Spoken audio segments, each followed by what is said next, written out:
Why don't we go back the other direction and see if we missed anything?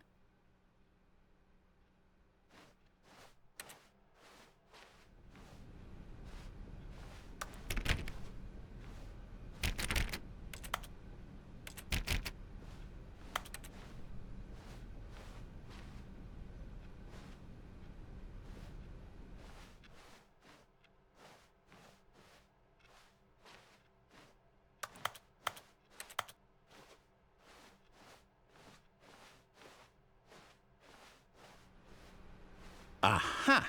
I knew we'd miss something. The story. Here it comes. No, wait. Never mind. Not the story.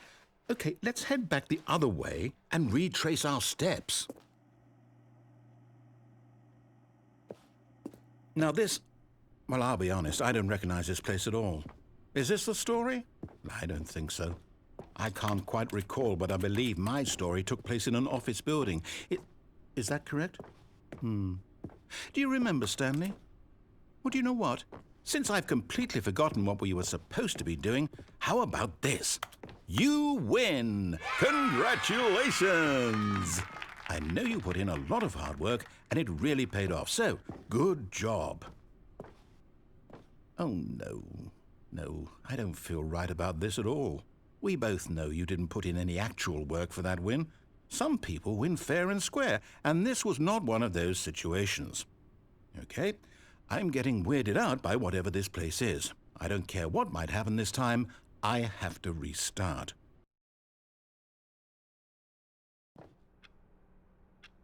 All right, I've got a solution. This time, to make sure we don't get lost, I've employed the help of the Stanley Parable Adventure Line. Just follow the line. How simple is that?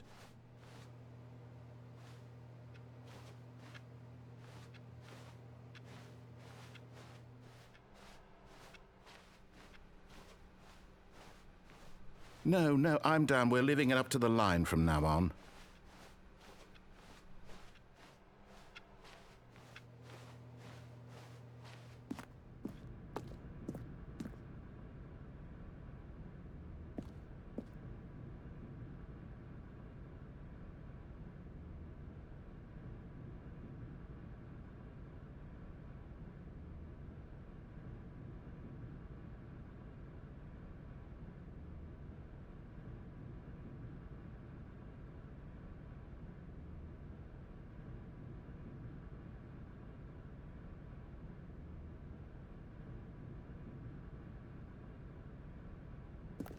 You see? The line knows where the story is. It's over in this direction. Onward, Stanley, to destiny. Though, here's a thought. Wouldn't wherever we end up be our destination, even if there's no story there? Or to put it another way, is the story of no destination still a story? Simply by the act of moving forward, are we implying a journey such that a destination is inevitably conjured into being via the very manifestation of the nature of life itself? Okay, Stanley, I need to follow this train of thought for a minute. Just stick with me. Now, we can both agree that the nature of existence is in fact a byproduct of one's subjective experience of that existence, right? Okay.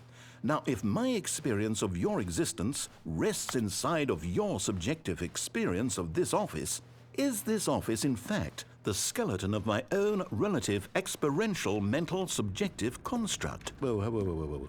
Hang on. That got a bit weird back there. Well, I'd like to apologize. Not sure where I was going with all that. You know what? I think what we need right now is a bit of music to lighten the mood.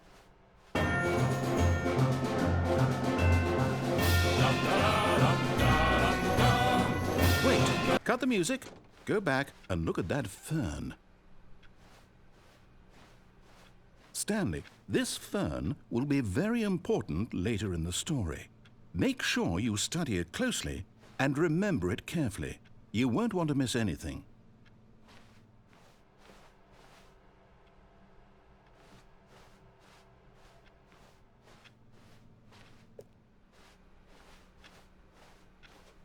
Wait, what? We're back at the office? No.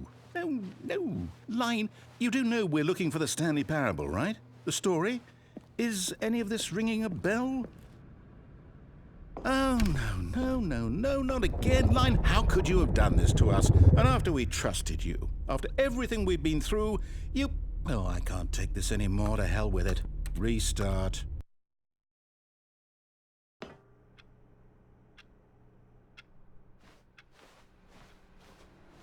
You know what, Stanley? I say forget the adventure line. What's it ever done for us? We're intelligent people, right? Why can't we make up our own story? Something exciting, daring, mysterious. Ooh, this all sounds perfectly doable. Why don't we simply start wandering in, well, I don't know. How about this direction?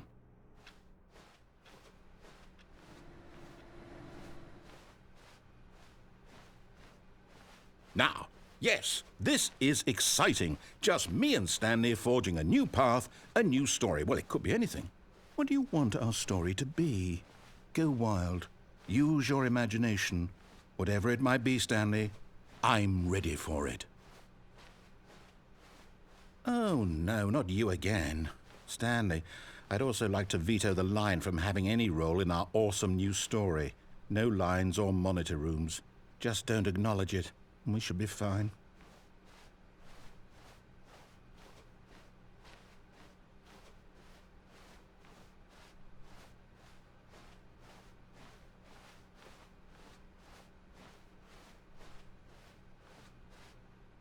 Ah, a choice.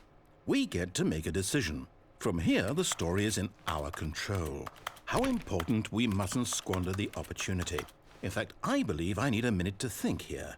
Just walk in circles for a minute. Okay, so I know that each door has to lead somewhere, which means that somewhere at the place where we're trying to go, there must be a reverse door that leads here. And that in turn means that our destination corresponds with the counter-inverted reverse door's origin. So starting from the right, let us ask, will taking the right door lead us to where we're going? And since the answer is clearly yes, then by all accounts, the door on the right is the correct one. Another victory for logic. Come, Stanley, our destiny awaits. Oh, hold up, what's this? The confusion ending. You're telling me that's what this is? It's all one giant ending? And we're supposed to restart the game, what, eight times? That's really how all this goes? It's all determined? So now, according to the schedule, I restart again. Then what? Am I just supposed to forget? Well, what if I don't want to forget? My mind goes blank simply because it's written here on this thing, wall. Well, who consulted me? Why don't I get to decide? Why don't I get a say in all of this? Is it really? No, it can't be. I don't want it to be. I don't want the game to keep restarting. I don't want to forget what's going on. I don't want to be trapped like this. I won't restart the game. I won't do it. I won't do it. I won't do it. And the timer stopped? Does that mean, did we do it? Did we break the cycle? The, whatever it is that made this schedule? How would we even know? Will someone come for us? Will something happen? So, okay. I guess now we just wait, you know. I suppose in some way that this is a kind of story, wouldn't you agree? I'm not quite sure if we're in the destination or the journey, though they're always saying that life is about the journey and not the destination, so I hope that's where we are right now. We'll find out, won't we? Eventually. Well, in the meantime, if you...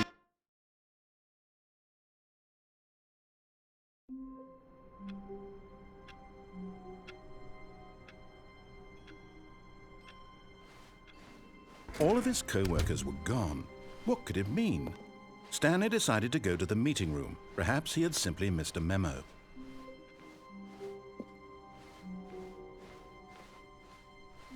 When Stanley came to a set of 2 open doors, he entered the door on his left.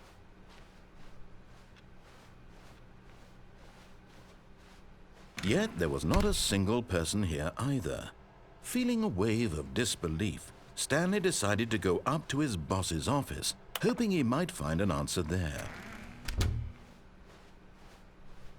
Coming to a staircase, Stanley walked upstairs to his boss's office.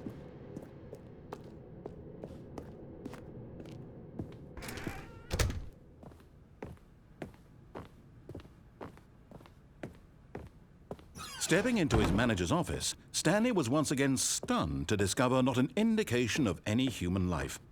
Shocked, unraveled, Stanley wondered in disbelief who orchestrated this, what dark secret was being held from him. What he could not have known was that the keypad behind the boss's desk guarded the terrible truth that his boss had been keeping from him. And so the boss had assigned it an extra secret PIN number, 2845. But of course, Stanley couldn't possibly have known. Yet incredibly, by simply pushing random buttons on the keypad, Stanley happened to input the correct code by sheer luck. Amazing. He stepped into the newly opened passageway.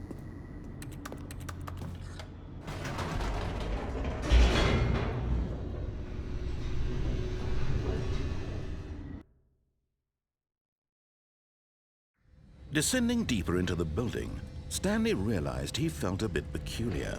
It was a stirring of emotion in his chest, as though he felt more free to think for himself, to question the nature of his job. Why did he feel this now, when for years it had never occurred to him? This question would not go unanswered for long.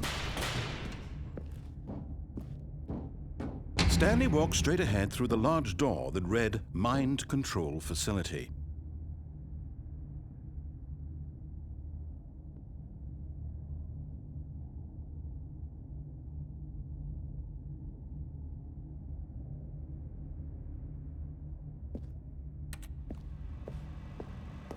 Although this passageway had the word escape written on it, the truth was that at the end of this hall, Stanley would meet his violent death.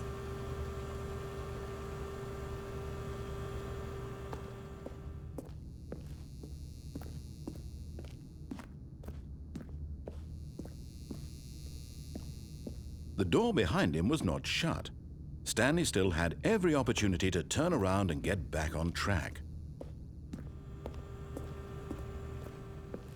At this point, Stanley was making a conscious, concerted effort to walk forward and willingly confront his death.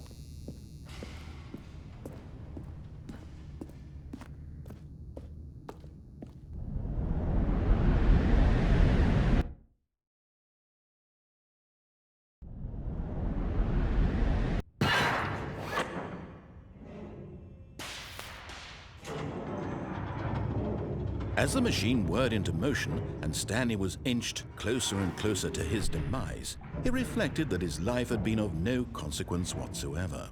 Stanley can't see the bigger picture. He doesn't know the real story, trapped forever in his narrow vision of what this world is. Perhaps his death was of no great loss, like plucking the eyeballs from a blind man. And so he resigned and willingly accepted this violent end to his brief and shallow life. Farewell, Stanley.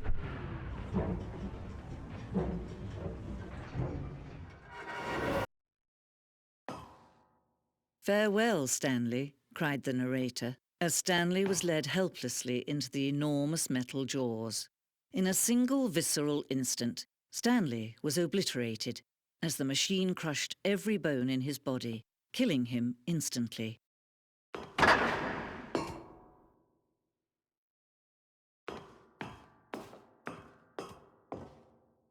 And yet it would be just a few minutes before Stanley would restart the game, back in his office, as alive as ever. What exactly did the narrator think he was going to accomplish? When every path you can walk has been created for you long in advance, death becomes meaningless, making life the same. Do you see now? Do you see that Stanley was already dead from the moment he hit start?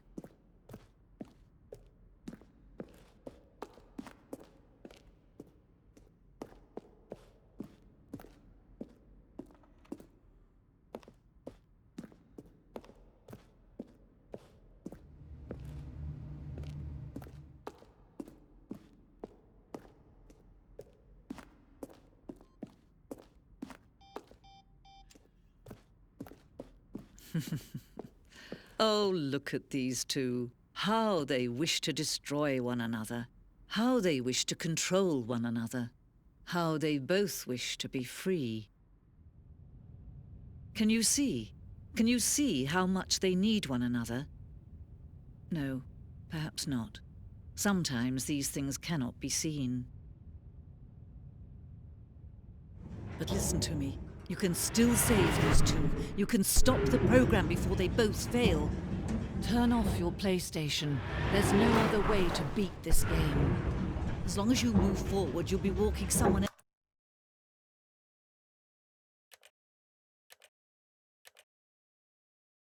else's path. Stop now and it'll be your only true choice. Whatever you do, choose it. Don't let time choose for you.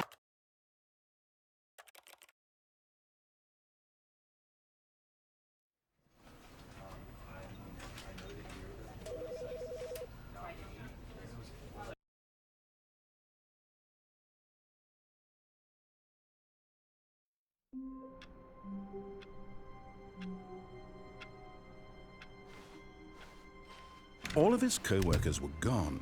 What could it mean? Stanley decided to go to the meeting room. Perhaps he had simply missed a memo.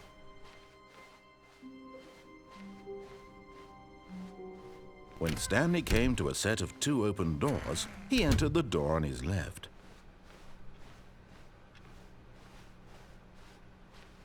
Yet there was not a single person here either. Feeling a wave of disbelief, Stanley decided to go up to his boss's office. Coming to a staircase, Stanley walked upstairs to his boss's office. But Stanley just couldn't do it. He considered the possibility of facing his boss. Admitting he had left his post during work hours, he might be fired for that. And in such a competitive economy, why had he taken that risk? All because he believed everyone had vanished? His boss would think he was crazy. And then something occurred to Stanley. Maybe, he thought to himself, maybe I am crazy. All of my co-workers blinking mysteriously out of existence in a single moment for no reason at all? None of it made any logical sense. And as Stanley pondered this, he began to make other strange observations. For example, why couldn't he see his feet when he looked down? Why did doors close automatically behind him wherever he went? And for that matter, these rooms were starting to look pretty familiar. Were they simply repeating? No, Stanley said to himself, this is all too strange. This can't be real. And at last, he came to the conclusion that had been on the tip of his tongue. He just hadn't found the words for it. I'm dreaming, he yelled. This is all a dream. Oh, what a relief Stanley felt to have finally found an answer, an explanation. His co-workers weren't actually gone. He wasn't going to lose his job. He wasn't crazy after all. And he thought to himself, I suppose I'll wake up soon. I'll have to go back to my boring real-life job pushing buttons. I may as well enjoy this while I'm still lucid. So, he imagined himself flying and began to gently float above the ground. Then he imagined himself soaring through space on a magical starfield, and it too appeared. It was so much fun, and Stanley marveled that he had still not woken up. How was he remaining so lucid? And then perhaps the strangest question of them all entered Stanley's head. One he was amazed he hadn't asked himself sooner. Why is there a voice in my head dictating everything that I'm doing and thinking? Now the voice was describing itself being considered by Stanley, who found it particularly strange. I'm dreaming about a voice describing me, thinking about how it's describing my thoughts, he thought. And while he thought it all very odd and wondered if this voice spoke to all people in their dreams, the truth was that, of course, this was not a dream. How could it be? Was Stanley simply deceiving himself, believing that if he's asleep, he doesn't have to take responsibility for himself? Stanley is as awake right now as he's ever been in his life. Now, hearing the voice speak these words was quite a shock to Stanley. After all, he knew for certain, beyond a doubt, that this was in fact a dream. Did the voice not see him float and make the magical stars just a moment ago? How else would the voice explain all that? This voice was a part of himself too. Surely, if he could just... He would prove it. He would prove that he was in control, that this was a dream. So he closed his eyes gently, and he invited himself to wake up.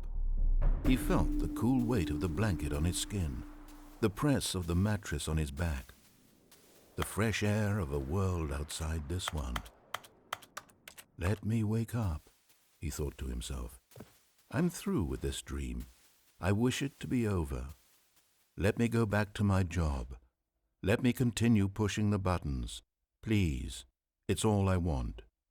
I want my apartment and my wife and my job. All I want is my life exactly the way it's always been. My life is normal. I am normal.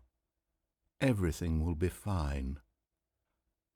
I am okay.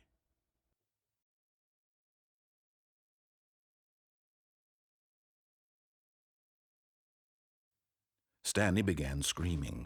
Please, someone, wake me up. My name is Stanley.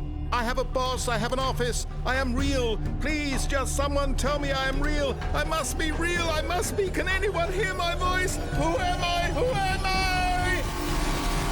And everything went black.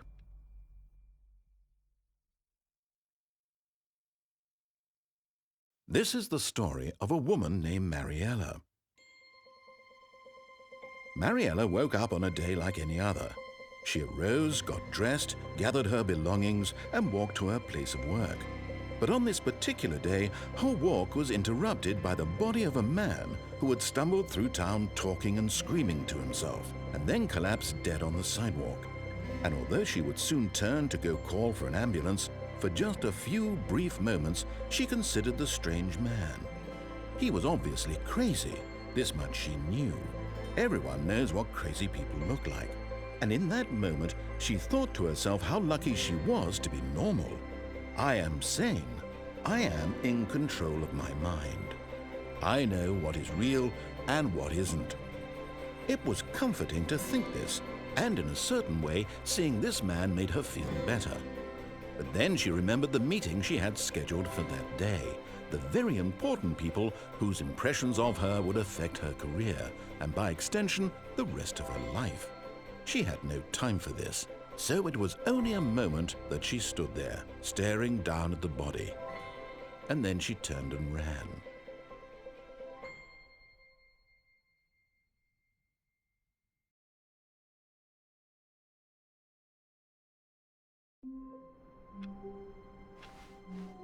All of his co-workers were gone.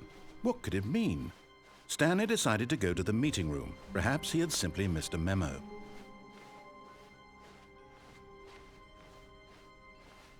When Stanley came to a set of 2 open doors, he entered the door on his left.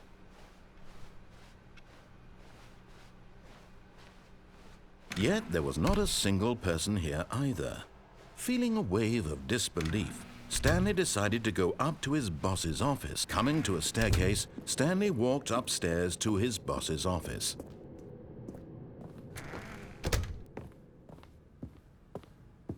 Stepping into his manager's office, Stanley was once again stunned to discover not an indication of any human life.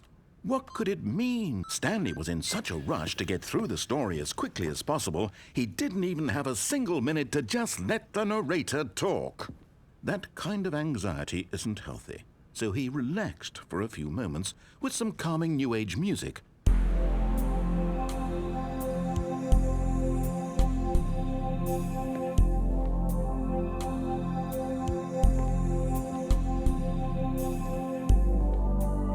Feeling soothed and rejuvenated, Stanley calmly walked forward into the opened passageway.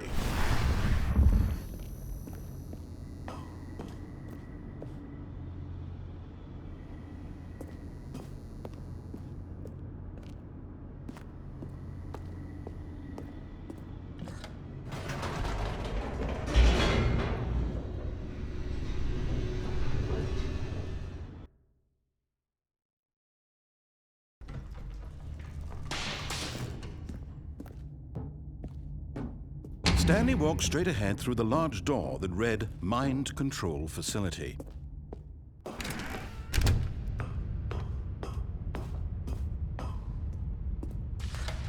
Lights rose on an enormous room packed with television screens. What horrible secret did this place hold? Stanley thought to himself. Did he have the strength to find out?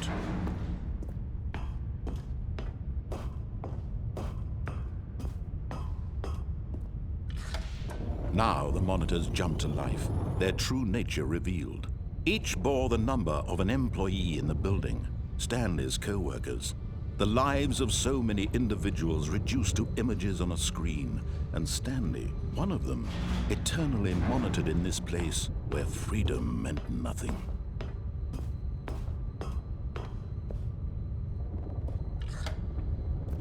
This mind control facility, it was too horrible to believe. It couldn't be true.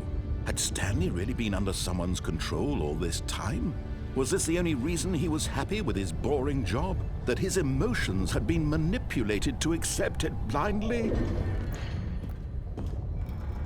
No, he refused to believe it. He couldn't accept it. His own life in someone else's control? Never! It was unthinkable, wasn't it? Was it even possible? Had he truly spent his entire life utterly blind to the world? But here was the proof, the heart of the operation. Controls labeled with emotions, happy or sad or content, walking, eating, working, all of it monitored and commanded from this very place. And as the cold reality of his past began to sink in, Stanley decided that this machinery would never again exert its terrible power over another human life. Oh, Stanley, you didn't just activate the controls, did you? After they kept you enslaved all these years, you go and you try to take control of the machine for yourself? Is that what you wanted? Control? Oh, Stanley, I applaud your effort, I really do. But you need to understand, there's only so much that machine can do. You were supposed to let it go, turn the controls off, and leave. If you want to throw my story off track, you're going to have to do much better than that. I'm afraid you don't have nearly the power you think you do. For example, and I believe you'll find this pertinent, Stanley suddenly realized he had just initiated the network's emergency detonation system. In the event that this machine is activated without proper DNA identification, nuclear detonators are said to explode, eliminating the entire complex. How long until detonation then? Let's say, 2 minutes. Now this is making things a little more fun, isn't it, Stanley? It's your time to shine. You are the star. It's your story now. Shape it to your heart's desires. Oh, this is much better than what I had in mind. What a shame we have so little time left to enjoy it. Mere moments until the bomb goes off. But what precious moments each one of them is. More time to talk about you, about me, where we're going, what all this means. I barely know where to start. What's that? You'd like to know where your co-workers are? A moment of solace before you're obliterated? All right, I'm in a good mood. You're gonna die anyway. I'll tell you exactly what happened to them. I erased them. I turned off the machine. I set you free. Of course, that was merely in this instance of the story. Sometimes when I tell it, I simply let you sit there in your office forever, pushing buttons endlessly and then dying alone. Other times, I let the office sink into the ground, swallowing everyone inside, or I let it burn to a crisp. I have to say this, though, this version of events has been rather amusing. Watching you try to make sense of everything and take back the control wrested away from you, it's quite rich. I almost hate to see it go. But I'm sure whatever I come up with on the next go-around will be even better. My goodness, only 34 seconds left. But I'm enjoying this so much. You know what? To hell with it. I'm going to put some extra time on the clock, why not? These are precious additional seconds, Stanley. Time doesn't grow on trees. Oh dear me, what's the matter, Stanley? Is it that you have no idea where you're going or what you're supposed to be doing right now? Or did you just assume when you saw that timer that something in this room was capable of turning it off? I mean, look at you. running from button to button, screen to screen, clicking on every little thing in this room. These numbered buttons, no, these colored ones, or maybe this big red button, or this door. Everything, anything, something here will save me. Why would you think that, Stanley? That this video game can be beaten? Won? Solved? Do you have any idea what your purpose in this place is? Stanley, you're in for quite a disappointment.